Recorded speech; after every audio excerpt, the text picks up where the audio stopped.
নাম হচ্ছে অবিয়ল। অবিয়ল বানানো হয়েছে বিনস, গাজর, লাউ, কুমড়ো সব লম্বা লম্বা করে কেটে তেঁতুলের জল দিয়ে প্রথমে সেদ্ধ করে নিয়েছি। তারপরে একটু চাল বাটা, জিরে বাটা, কাঁচা লঙ্কা বাটা তেলের পরে দিয়ে নেড়ে চেড়ে নিয়ে জল ঢেলে দিয়েছি।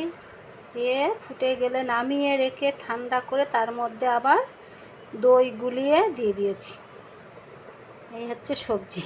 এই সবজিটার নাম হচ্ছে অবিয়ল। আর এটা হচ্ছে আমাদের বাংলায় বলে যেটা পাতাকপি, পাতাকপি ভাজা, ক্যাবেজ ভাজা।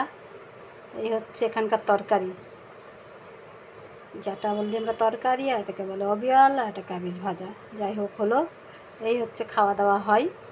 কি দেখাবো আমি বন্ধুদের, কিছু দেখানোর নেই আমার।